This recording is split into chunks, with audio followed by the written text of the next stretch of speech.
We're doing an experiment today. So we put some water and some color dye in this tray, and we're going to light up this candle as well.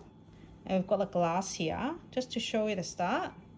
So if we put a glass here, you can freely take it up. Right, so we're going to light the candle, put it here, and then we're going to put the glass in there.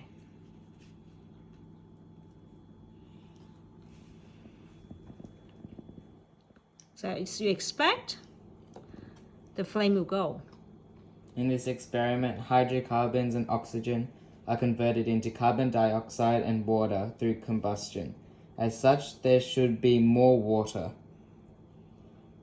The oxygen is used inside, and so there is nothing to burn anymore, so the candle goes out and there is less pressure.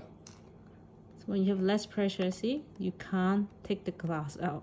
So literally, the whole thing gets stuck. The glass gets stuck to the tray. Let's just see. You try to get the glass off. Have to tilt it on the side. Like that. Thought it's an interesting experiment to show everyone.